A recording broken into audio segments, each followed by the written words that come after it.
You know, I'd wandered around the issues for years. If you're an adopted kid, you spend your life wondering who those other people are. Then one day, my wife called me at the office and said a coworker had walked in and confidently said, "I just ran into David's brother on the Metro." My wife and very few other people in the world knew that I had a brother I'd never seen. At age 40, I'd never come close to knowing the guy.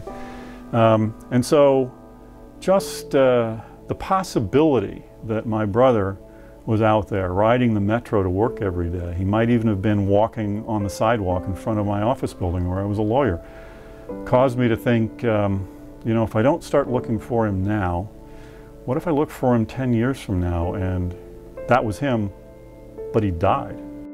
I took it seriously that time.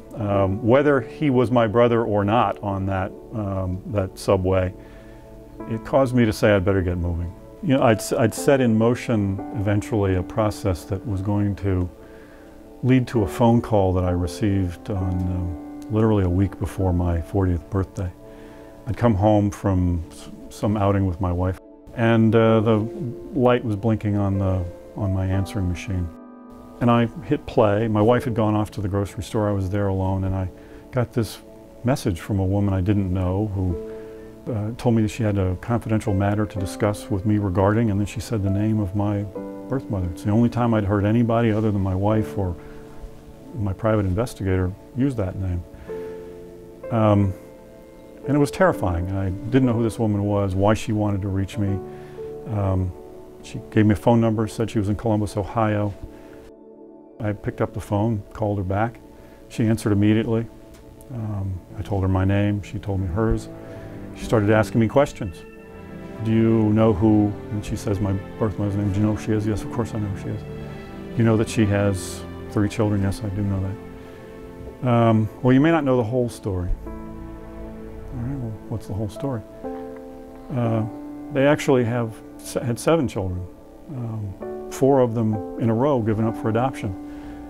3 of them were girls. The 4th was a boy. I'm one of those girls. We've been looking for you for 20 years, and today we found you.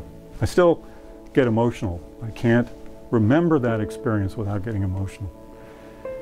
For the next 2 hours, we engaged in a process of her filling me in on the first 40 years of my life that I didn't lead.